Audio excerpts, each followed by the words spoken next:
In the minutes it takes us to prepare for this smoking ceremony, we're going to teach you the difference between a welcome to country and an acknowledgement to country, and why it's important to know the difference.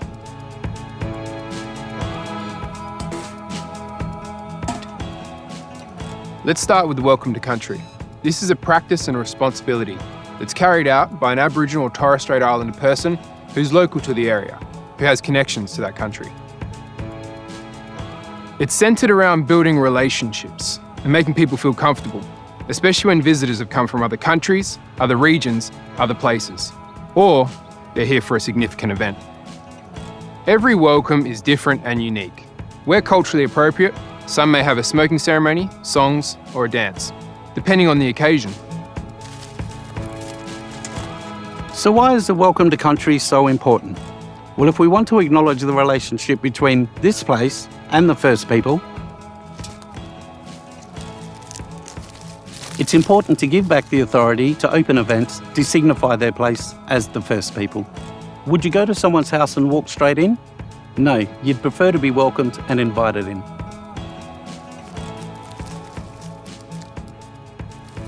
Welcomes are often a short event, but signify respect for ancient practices and give traditional owners the space to share their culture, and providing non-Aboriginal people the opportunity to engage and learn. What is an acknowledgement? It's a way anyone can show respect and acknowledge the ongoing connection between the First People and the country that we are on. It is different from a welcome, but similar in the sense that it usually occurs at the beginning of an event.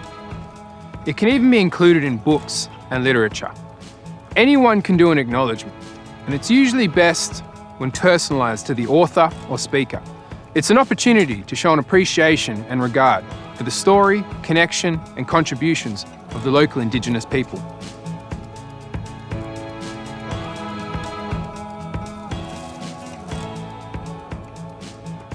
You might be wondering why we do acknowledgement of country.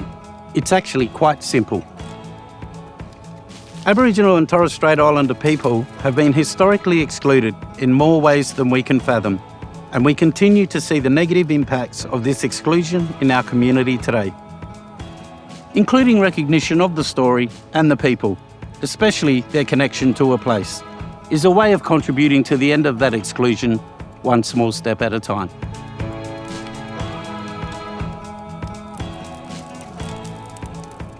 If you're not sure how to do an acknowledgement or where to start, here are a few tips. Find out who the traditional owners are if you don't already know. Here at Murdoch South Street, we're on Whadjuk Noongar country, but over at our Mandurah campus, that's Binjarab Noongar country. Check out what other people are doing for inspiration. Write down some things that you believe should be acknowledged and the things that you appreciate within that group. Write a sentence or two including these points, and you can add or edit as time goes by. So don't be afraid to lean in and be open to receiving feedback. And lastly, be authentic. Don't rush your acknowledgement. And be creative. Your words matter, and how you use them can change the narrative, one conversation at a time.